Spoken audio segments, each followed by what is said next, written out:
nuestro querido Haders de J Mercado. Bienvenido, gran amigo Haders, ¿cómo estás? Mi querido Fede, para mí es un gusto saludarte, feliz y contento de compartir contigo en este espacio maravilloso, donde tratas temas sumamente importantes y ahorita venía escuchándote pues precisamente con el amigo Juan y creo que es muy interesante toda la charla y todo lo que se viene dando a esta hora en lo que tiene que ver con el fútbol mundial, mi querido Fede.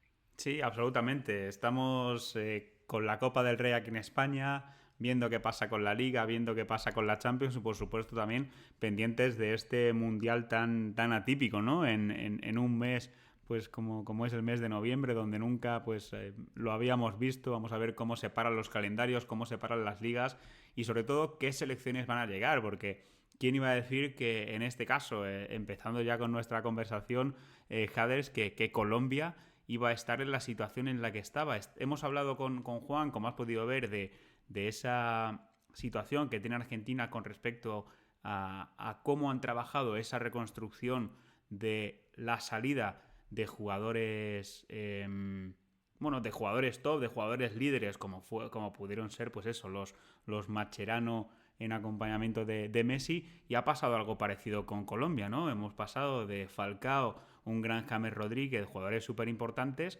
a tener una selección colombiana, pues, irreconocible, ¿no? Sin lugar a dudas, mi querido Fede, comparto contigo plenamente ese concepto. Y en el caso mío, cuando la selección empieza las eliminatorias, realmente veíamos un bajón enorme. ¿Por qué? No lo sabíamos. Pero yo creía que no era de la parte técnica, sino de la parte de los jugadores.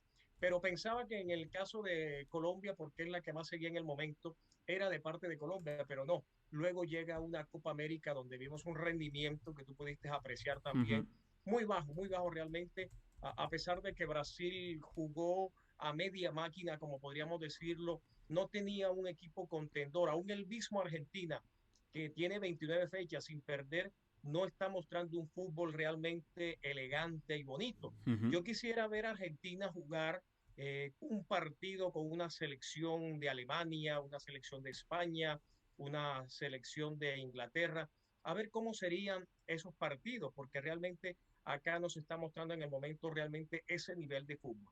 Pero yo enfatizo en algo y es mi querido Fed. El fútbol latinoamericano, que era anteriormente, digamos, la vedette de donde salían los jugadores para exportarse a Europa, ya hoy muy poco se ve. Y el problema radica, pienso yo, es que en las diferentes federaciones de fútbol latinoamericanas no están invirtiendo en los jóvenes en las categorías menores. Si tú miras el fútbol en estos Totalmente. momentos, tanto de Argentina, Paraguay, Chile, el mismo Bolivia, Uruguay, Venezuela creo que es la única selección Mm. que tiene por ahí alguito de los juveniles que están representando bien al país y sin embargo falta mucho. Sí, Colombia es un pero país que mira, hace por muchos. ejemplo, hablas de Venezuela y yo, por ejemplo, que ya sabes que Paraguay lo tengo muy presente, creo que Paraguay sí que tuvo ese cambio generacional con jugadores como Junior Alonso, con jugadores como Gustavo Gómez, que ahora está en Palmeiras, con jugadores como los hermanos Romero, como Miguel Almirón en la Premier. Sin embargo, es verdad que las federaciones, como tú bien dices, no están sabiendo dirigir bien sus gestiones como para decir, vale, necesitamos jugadores jóvenes, que al final esa generación de jugadores sudamericanos en selecciones sudamericanas era una gozada y lo teníamos en las grandes ligas. Ahora no las tenemos y necesitamos técnicos en las inferiores que empiecen a trabajar en esa reconstrucción. Y efectivamente Venezuela, es una pena que lo haya hecho tan tarde, porque pinta muy bien el futuro para Venezuela y no tanto para otras selecciones. Sin lugar a dudas, así es mi querido Fede. Pero creo que el problema radica en lo que ha venido sucediendo en los últimos años a nivel de federaciones, de diferentes clubes y diferentes países, con lo que tiene que ver con esta corrupción. Yo creo que estos dirigentes están pensando más en Totalmente. el presente, en el bolsillo de ahora de este mundial, que en lo que viene en el futuro. Por eso ellos no se plantean un fútbol para los menores de 15 años, de 17, 19, sub-20, para que puedan trabajar bien, para que vengan unas buenas elecciones y se mantenga como venía ese proceso anteriormente. Sin embargo, el caso de Brasil, en Brasil están muy disgustados por los llamados que hace el técnico Tite al último partido. Hombre, yo creo que considero de que él lo está haciendo bien porque está llamando jugadores que de pronto no son del agrado de todos, porque no son los que el pueblo quiere, pero es un país que tiene más de 300.000 habitantes Claro. y hay muchos jugadores. Es cierto que los que están en los grandes clubes del mundo no están apareciendo en los últimos partidos, pero con todo y eso no hay rivales, no hay un rival de peso que le pueda jugar a Brasil de tú a tú. Yo creería que para el Mundial vamos a ver a los de la élite de siempre, a partir de Neymar, y el mismo Alves también posiblemente podría estar ahí porque a pesar de la edad que tiene es un hombre que de experiencia que viene haciendo las cosas muy bien. Por el caso de Argentina, pues realmente sí difiero mucho porque veo poco el crecimiento del fútbol argentino, a pesar de que hay jugadores muy nuevos, esa dependencia de Messi, independiente a que en estos momentos no esté jugando Messi en los últimos partidos, se nota el bajón, no se ve la claridad del fútbol que siempre teníamos acostumbrado con el equipo argentino. Sí, y Ya la hablar de actitud, el liderazgo y encabezado por el propio Scaloni. O sea, yo sigo viendo, y no sé si tú lo ves igual, a Scaloni como un técnico interino a pesar de que le hayan confirmado para el Mundial. O sea, necesita una reconstrucción general. Lo que aquí le pasó a España cuando terminó esa Eurocopa del 2012 y llegó el Mundial de Brasil, pues le está pasando a muchas selecciones. y yo creería, Fede, que lo que está pasando con él precisamente por los resultados que se estén dando. El día que pierda dos partidos seguidos, tenlo por seguro que quede en la cuerda floja y lo sacarán.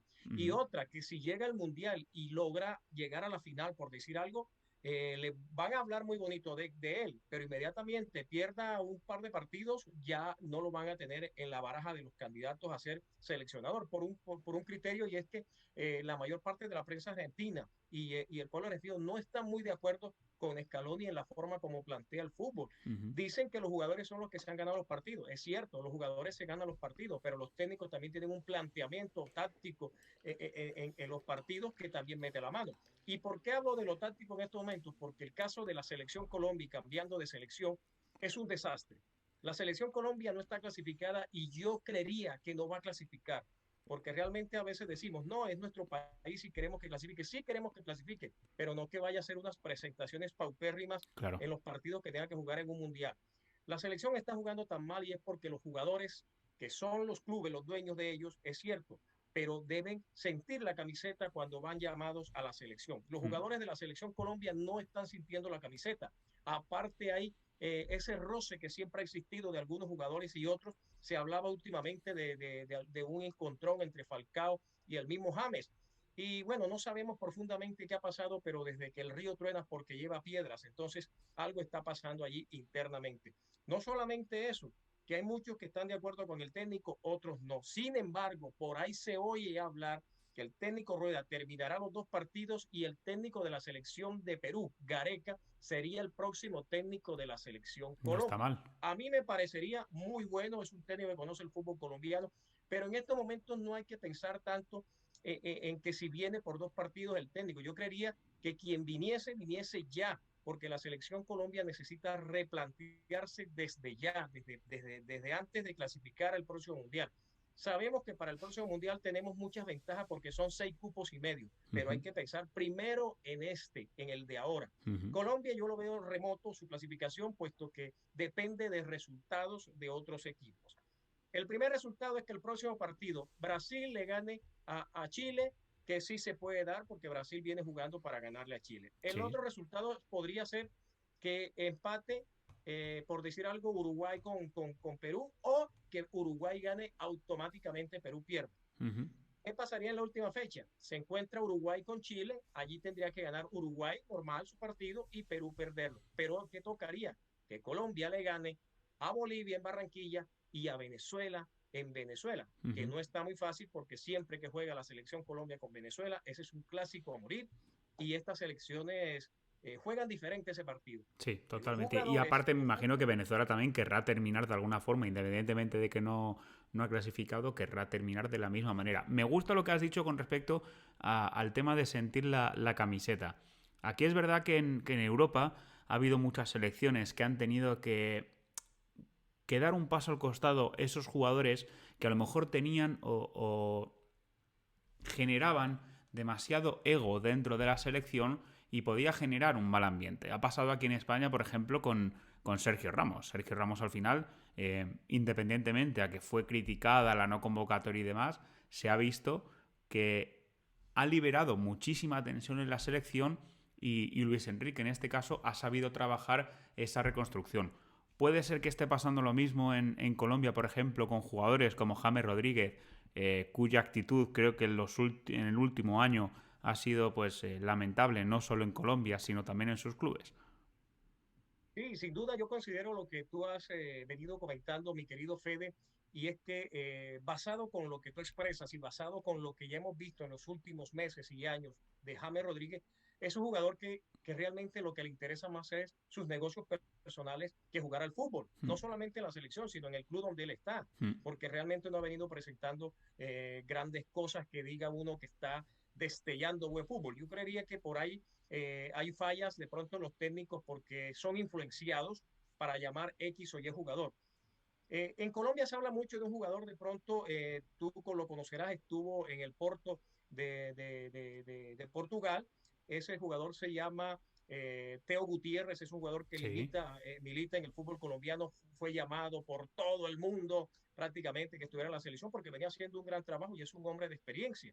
Sin embargo, en los corrillos que se dicen las cosas, se trata de que el dueño del anterior equipo de fútbol junior de la ciudad de Barranquilla tuvo un problema personal con él y a partir de ahí, ese señor jefe del equipo de Barranquilla le dijo al presidente de la federación, como nos lo comenta, que no llamara a ese jugador a la selección. Y yo pregunto, ¿qué es más importante? Que un técnico de fútbol o un presidente le haga caso a un jefe de un equipo o a un país. Entonces ahí uno empieza a ver cómo están estas cosas de difícil y a diferir en el sentido del fútbol. Aquí se está pensando en clasificar futbolísticamente o se está pensando en los negocios. Y Hmm. realmente lo que estamos viendo son negocios. Algunos a veces culpan a la ciudad donde se juega y lo otro, y el clima. Yo no creería que eso influya mucho. Tiene que ver, sí, el público es muy importante, pero el futbolista también debe aportar. El futbolista se gana el puesto, se gana su camiseta, el llamado a la selección, pero debe responderle a una afición que va a verlo, que lo va a representar. Entonces yo creo que en ese caso se está fallando muchísimo porque se están llamando a los que no son, mientras que hay muchos jugadores que son nuevos, que están mostrándose bien en sus clubes y que pueden representar bien al país y no están en el llamado de la selección.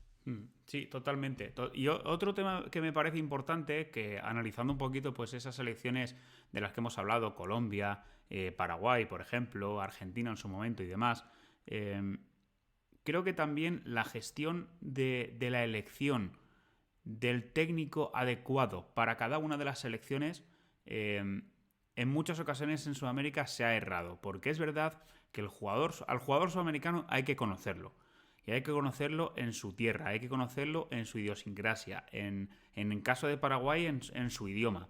Entonces, muchas veces pasa que por prestigio, como tú dices, por corrupción, por dinero, se buscan técnicos a lo mejor con más nombre que experiencia a nivel selecciones, que no tiene absolutamente nada que ver con el fútbol de clubes, y en eso creo que también muchas selecciones han errado, en el sentido, estamos viendo cómo Brasil siempre ha confiado en técnicos brasileños y no le ha ido nada mal, como Argentina siempre ha confiado en técnicos argentinos y no le ha ido nada mal, y en el momento en el que Paraguay, por ejemplo, ficha a Berizzo, le ha ido como le ha ido, ahora ficha a los hermanos Queroto, que tienen mucho nombre, pero a lo mejor de la idiosincrasia del jugador paraguayo no se conoce tanto. ¿Cómo es eso en Colombia? ¿Qué opinas?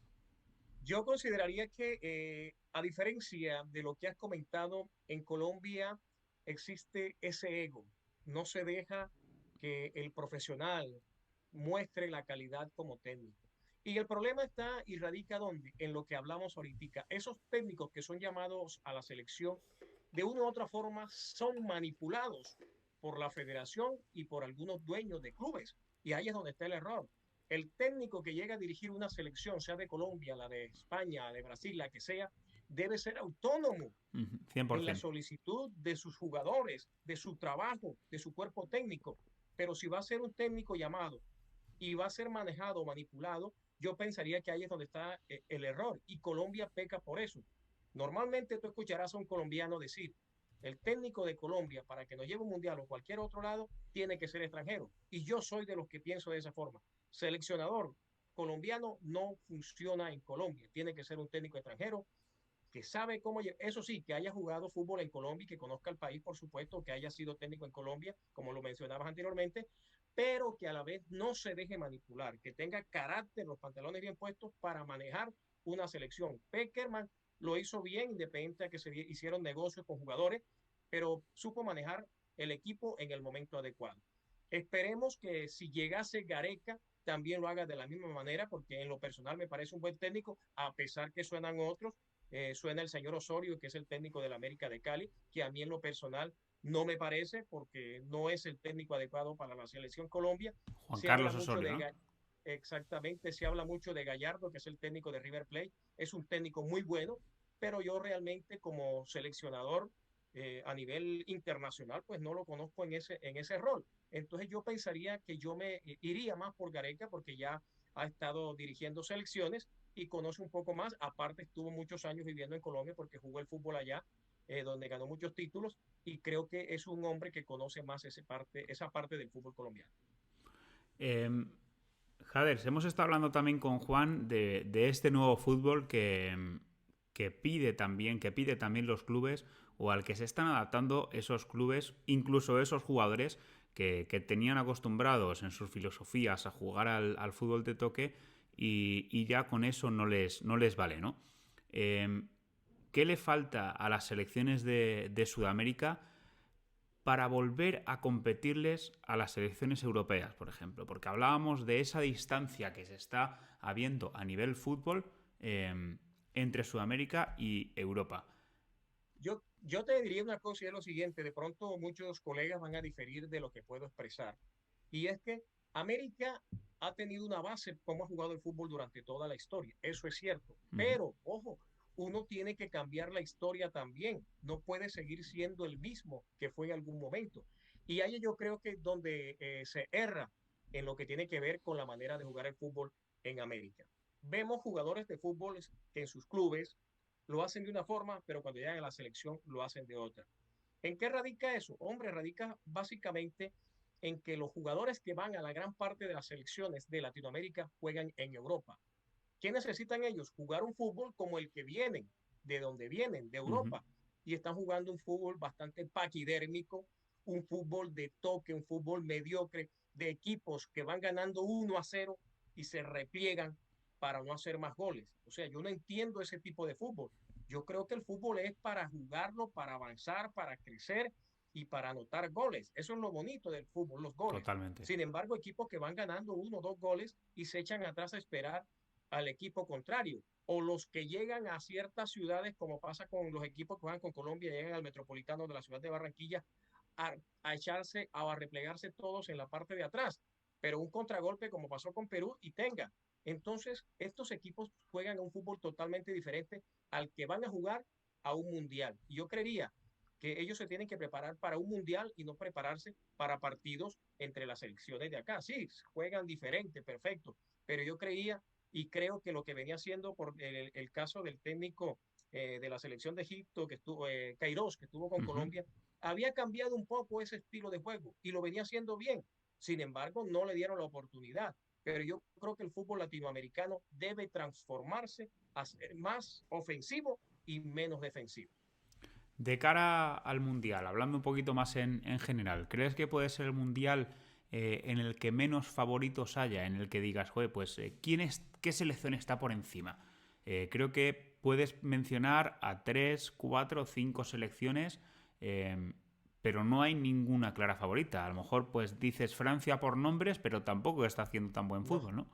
yo te diría, mi querido Fede, que de pronto uno hace un pequeño top de 4 selecciones, como tú lo dices. Yo metería a la selección francesa, por supuesto, a la selección alemana, colocaría ya a Brasil por Latinoamérica, estaría metiendo también la selección de Inglaterra por el fútbol que estamos viendo últimamente en las Champions y estas cuestiones. Y no hay que descartar a España. Uh Cinco -huh. selecciones que yo colocaría allí en ese top. Pero no significa pondría un sexto que sería Argentina, por lo que viene haciendo acá de segundo, que no ha, partido 29, no ha perdido en 29 juegos. Pero no Argentina con significa, Bélgica, a lo mejor, ¿no? exacto, pero no es creíble que al llegar al Mundial pueda hacer un gran papel. Eso no lo sabemos. Como también pueden salir selecciones que no estaban en el papel y pueden llegar a hacer cosas interesantes en el Mundial, porque casos se han visto. Y estoy viendo lo que tú dices, el rendimiento no solamente se está viendo en Sudamérica, que ha sido muy grande, sino que en las selecciones europeas se ve fútbol bonito, pero ha decaído en comparación con años anteriores. No se puede desmeritar eso porque es una realidad, pero vamos a esperar que este campeonato que se va a dar en diciembre en Qatar, pues nos dé realmente una bofetada, Ujú. mostrándonos fútbol de calidad y selecciones de siempre peleando títulos mundiales. Hombre, ya vamos a ver cómo gestionan lo que hemos dicho antes, el tema del calendario, porque ya el parar la temporada para jugar no es lo mismo que una vez se ha jugado la temporada juegues el Mundial, ¿no? A lo mejor las selecciones pues van a llegar mejor preparadas físicamente, no con tanta carga, porque al fin y al cabo van a tener pues ese periodo de 2 o 3 semanas entre julio y agosto como para descansar, en este caso las selecciones europeas, después van a empezar las ligas y las competiciones importantes de clubes, se va a parar, va a llegar. Vamos a ver cómo se gestiona porque eso me parece algo importante. Y hablando de los clubes, Haders, hemos hablado también con Juan, la semana que viene pues es importantísima a nivel Champions. Se juega la primera vuelta de los cuartos, de los octavos de final, perdón, de la Champions League, con un partido como el PSG y el Real Madrid, también el Manchester contra el Atleti, pero quiero enfatizar en esa eliminatoria porque creo que el mundo entero del fútbol está hablando de esa eliminatoria. ¿Cómo la ves? ¿A quién ves favorito? Y si crees que va a ser lo esperado a nivel expectativas mediáticas, sobre todo. Bueno, ¿qué te diría yo en ese aspecto? Yo creo que me sostengo como lo venía haciendo en anteriores programas que hacemos acá en América, y es el hecho de decir que el primer partido que es Real Madrid, porque somos, por supuesto, del Real Madrid, vamos a querer que el Real Madrid gane y no he visto realmente, a pesar de que el fútbol nuestro no ha sido el mejor últimamente, somos equipos para pelear Champions. El PSG viene jugando, creo que igual que todos los últimos años, tratando de competir, pero no ha llegado a lo que queremos. Uh-huh. Yo veo ganador en esa dupla al equipo Real Madrid. Yo tengo otro candidato que es al Liverpool, al Manchester pasando también, por supuesto. Pasarán otros equipos como la Juventus, el equipo Ajax también lo veo que estaría pasando. Pero sin embargo, lo que tú comentabas ahorita con Juan y era el partido de Atlético con Manchester. El Atlético de Madrid va a tratar de jugársela toda porque Simeone tiene hambre de triunfo porque han sido muchas las experiencias que ha vivido donde no ha podido ganar el galardón que él quiere y es una Champions League. Uh-huh. Yo creo que ese partido va a ser muy interesante, aunque con el fútbol que lo vemos en el fútbol local de España no tendría para ganarle, pero en el fútbol se dan muchas cosas. Sin embargo, yo veo ganador al Manchester, así que esos son uno de mis candidatos. Yo veo al Bayern de Múnich, a pesar de que se dice de que el Bayern no es el mismo de otros años, yo veo los cuatro finalistas, Bayern, Real Madrid, Manchester City y el United. Esos son los equipos que yo veo allí. Muy bien, me parece bien. Creo que también, no lo hemos comentado con Juan, pero la decisión de si Benzema juega contra el PSG va a ser clave. Incluso Pochettino hoy ha estado comentando que obviamente su partido lo va a encarar de una manera o de otra en función de si está o no Benzema. Me imagino que Ancelotti hará prácticamente lo mismo, a pesar de que sabemos qué jugadores o qué alineación puede sacar el PSG con los ojos cerrados, porque estaban esperando durante toda la temporada este partido. Comenta, para terminar, Haders, Mate United, te pregunta por Luis Díaz en Colombia. ¿Qué opinión tienes? Bueno, yo el concepto que tengo de Luis Díaz es que es un hombre aguerrido, un joven luchador que tiene hambre de fútbol y de buen fútbol, y eso lo va a lograr en el Manchester. Cosa diferente a lo que puede hacer en la selección Colombia, porque ese partido donde él supo que ya era firma lo que le faltaba para ingresar al equipo Liverpool, no jugó porque él no se quería lastimar, no quería sentirse mal ni que le pasara nada y ese día no jugó absolutamente nada. Pero a veces decimos, hay jugadores que la sudan todo en sus equipos y no en la selección.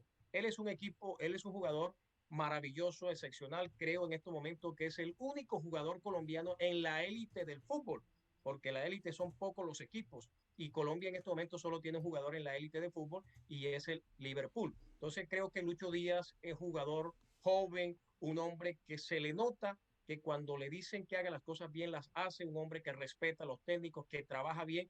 Y yo creo que va a ser una referencia no solamente de Colombia, sino latinoamericana a nivel mundial. Ya lo aparece entre los 5 mejores en estos momentos, según dijeron el día de ayer, de los mejores del mundo. Sin embargo, yo creo que tampoco hay que creerle todo eso a la prensa y a quienes lo dicen, porque hay que esperar que pasen los días para que el hombre se acople y yo sé que le va a ir muy bien porque realmente Luis Díaz como persona, como ser humano, merece estar allí y en cualquier club grande del mundo. Mira, la gente del chat está haciendo preguntas de todo tipo. El Webigobo nos escribe, que como siempre, desde Guatemala. Eh, Te pregunta un poco por ese movimiento de fichajes que ha habido o que está habiendo, que hemos visto tanto en el mercado de invierno como seguramente vamos a volver a ver en el mercado de verano. Y en este caso te pregunta por distintos delanteros que se han movido en el mercado y que se van a mover. Te quiero preguntar por Haaland. ¿Qué opinión tienes acerca de dónde debería jugar y sobre todo qué le puede aportar al Madrid y qué le puede aportar al Barcelona o por qué se debería ir a uno o a otro equipo, intentando quitándonos la bufanda? Yo, Y te pregunto también, por si quieres comentar, sobre el fichaje del delantero de Vlahovic en la Juve, que ha sido pues muy criticado, sobre todo por los aficionados de la Fiorentina. bueno, empezando por este último que acá mencionado yo, diría que siempre hay esos contrastes cuando los jugadores tienen partidos o jornadas o momentos efervescentes y son tenidos en cuenta por esto. Yo creo que con él pasa eso porque es un jugador intermitente en ciertos momentos, pero bueno, ojalá llegue y cumpla con los requisitos como quiere el técnico y que la gente pues en Italia se sienta feliz y Muy maravillosa. parecido a Jovic, ¿no? A lo que fue Jovic en el Madrid, ¿no? Sí, exactamente. Pero sin embargo, si hablamos del caso de Ala, yo te diría que él es un hombre que en el fondo le gustaría jugar en el Real Madrid. Que si la negociación no se da y va a jugar en otro equipo, yo creo que él va a responder porque es un gran profesional, Uh es -huh. un excelente jugador y en el club que él esté lo va a hacer muy bien. Pero nosotros, pues, si nos quitamos o nos ponemos esto, pues siempre vamos a querer que esté con nosotros, por supuesto. Entonces, yo sé que va a ser un buen trabajo en el club al que vaya, porque es un gran jugador, es un excelente ser humano y creo que nos serviría mucho, pero a nosotros, los del Real Madrid. Sí, estoy de acuerdo. Aparte, este debate obviamente va a estar encima de la mesa desde aquí hasta que al final tome la decisión o sepamos que decidir dónde va a jugar, pero yo, por futuro, por presente, por plantilla, por proyecto, todavía no me termina de entrar en la cabeza la posibilidad de la que hablan de que Haaland pueda ir al Barça.